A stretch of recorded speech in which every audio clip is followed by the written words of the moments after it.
வந்து global dreams consultancy பார்த்தனால அவங்க ஊடாக நான் கண்டெக்ட் பண்ணி என்னோட டாக்குமெண்ட்ஸ் என் A-level O-level சர்டிஃபிகேட்ஸ் எல்லாம் கொடுத்து அவங்க எனக்கு எந்த ஹையர் ஸ்டடீஸுக்கு பெர்ஃபெக்டாக அலைன்ட் ஆகிற மாதிரி செஞ்சு தந்தாங்க. அதே மாதிரி எனக்கு பிடிச்ச யூனிவர்சிட்டியும் அவங்க செலக்ட் பண்ணி தந்து அந்த யூனிவர்சிட்டிக்கும் அப்ளிகேஷனை போட்டு ஆஃபர் லெட்டர் வரதுக்காக ஒரு சின்ன இன்டர்வியூக்கு ப்ரிப்பேர் பண்ணி நான் இன்டர்வியூ செஞ்சு ½ an hourல எனக்கு ஆஃபர் லெட்டர் வந்துட்டு.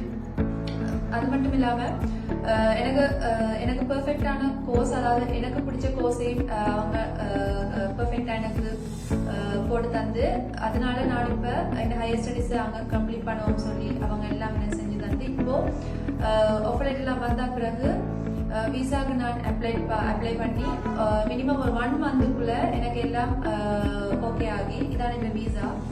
ஸோ 1 monthக்குள்ள இந்த ப்ராசஸ் எல்லாம் சக்ஸஸாக வந்து விசா ஒரு 1 weekக்குள்ள எனக்கு கையில் கிடைச்சிட்டு.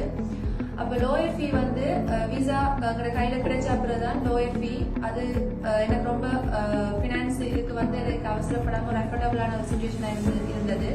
ஸோ இப்போ நான் விசா வந்த பிறகு இந்த லோயர் ஃபீலையும் கம்ப்ளீட் பண்ணி ஹையர் ஸ்டடீஸை நான் கம்ப்ளீட் பண்ணுறதுக்கு போகிறேன். தேங்க்யூ.